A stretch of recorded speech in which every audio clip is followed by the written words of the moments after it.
та бүгдээрээ хамтдаа дараачихав влогтой тавтаа морил. Тэгэхээр маш олон хүмүүсийн асууж байсан метрогоор хэрхэн зорчих вэ гэж асууж байсан. Тэгэхээр гонжоуд ирээд метрогоор хэрхэн зорчих вэ? За нэгдүгээрт нэг гурвалж юм багаз нэг хоёр тишээ салаасан харсан ийм их хар мод шиг юмтай. Нэг ийм л юм харагдах юм бол одоо энэ маань метроны буудал байх нэ гэж ойлгох нэ. За тэгээд энэ маань газрын одоо энэ тэнд ингээ байрлаж идэг байхгүй юу? Тэгээд ямарсан доошоо ордог гарцтай байдаг. За ийм л юм харах юм бол энэ маань метроны буудал юм байна гэж харна. Хэрвээ энэ тэнд явж байгаад ийм л юм харагдах юм бол та ямар ч метроны буудал руу орсон хоорондоо наашаа цаашаа ороод амжичдаг. За энэ маань болохоор танчуун гэдэг метроны зогсоол байж гэн. За тэгээд та бүхэн маань метронд орохдоо шууд орно. За тэгээд метроны буудлууд хоорондоо яг ийм хөндлөн ингээд тэгшгэн холбогдсон байдаг, их амархан байдаг. За тэгэнгүүт метроны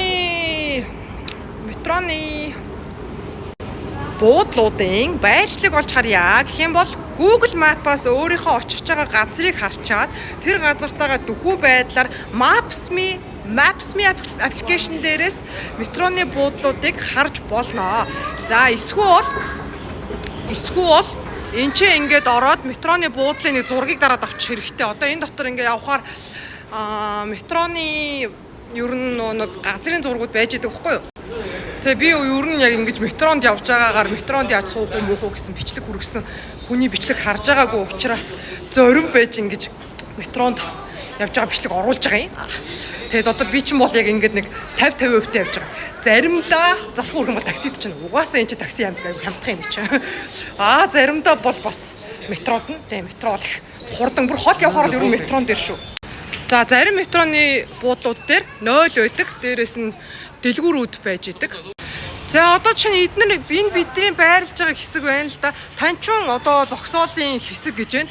За тэгэнгүүт эдгээр нь болохоор метроны гарцууд юм байна. Тэгэхээр метроны гарцууд дор хойш 4-5 шиг юм гарцууд байдаг байх нь байна. За тэгээ энэгээр одоо A, B, C гэсэн exit-үүд байна шүү дээ. Тэгээ ийшээгээ гараад холбогддгоо гэсэн үг байхгүй. Тэгэхээр зарим нь бүр энээс ч олон байдаг. За альваар нь ч орсон байсан хоорондоо холбогдно. За тэгээд метроны буудал руу ороход заавалчгүй одоо ингээд юугаар шалгуулж ордог нөгөө нэг одоо ачаа тийшээ заавал шалгуулж ордог. Ерөөсөө тэрийг анхаараарай. Хамрын тусаагуур авч явж байгаа ч юм уу, нүдний тусаагуур энэ төр бахан бол заавал тайлбарлаж хэлнэ. За тэгээд зарим тохиолдолд шингэн зүйл бас оруулдаг юм. Ус мусыг хамаагүй оруулдаг. Тэгээд бас нэг юм оруулдаг. Шовх үзүүртэй зүйл оруулдаг. Энэ нь нөгөө нэг метронд бие биендээ одоо халтахаас сэргийлж аюулгүй байдлыг хангаж ингэж журам тогтоож байгаа гэсэн үг л дээ. За тэгээд нэг юм анхааруулах метронд юу нь бол масктай явсан дээр. За ингээд миний сайхан өөхөн бөмбөөхөө шиг цуг хийшээ орчлоо. Ингээд шалгуулж ордог. За тэгээд сугны доогуур шалгуулж ордог. За энэгээр ингээд нөгөө нэг метроны нэг удаагийн юу авах зааврууд машинууд байж байна. За энэ болохоор ингээд чиглэлүүдэд оруулаад за тэгээд англи хэл дээр бас сольж болдог. Тэгээд одоо энэ инглиш гэж штэ. Инглиш дээр тавьж байгаа хаашаа орох уу гэдгээ оруулаад мөнгөө төлөөд тэгээд тэр мөнгөө Alipay-ээр бас төлж болно, WeChat-аар төлж болно гэсэн.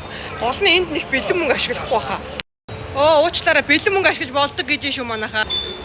За эсвэл нэг арга байгаа. Alipay-ээр шууд тухай бүртээ төлбөр төлөөд явах арга.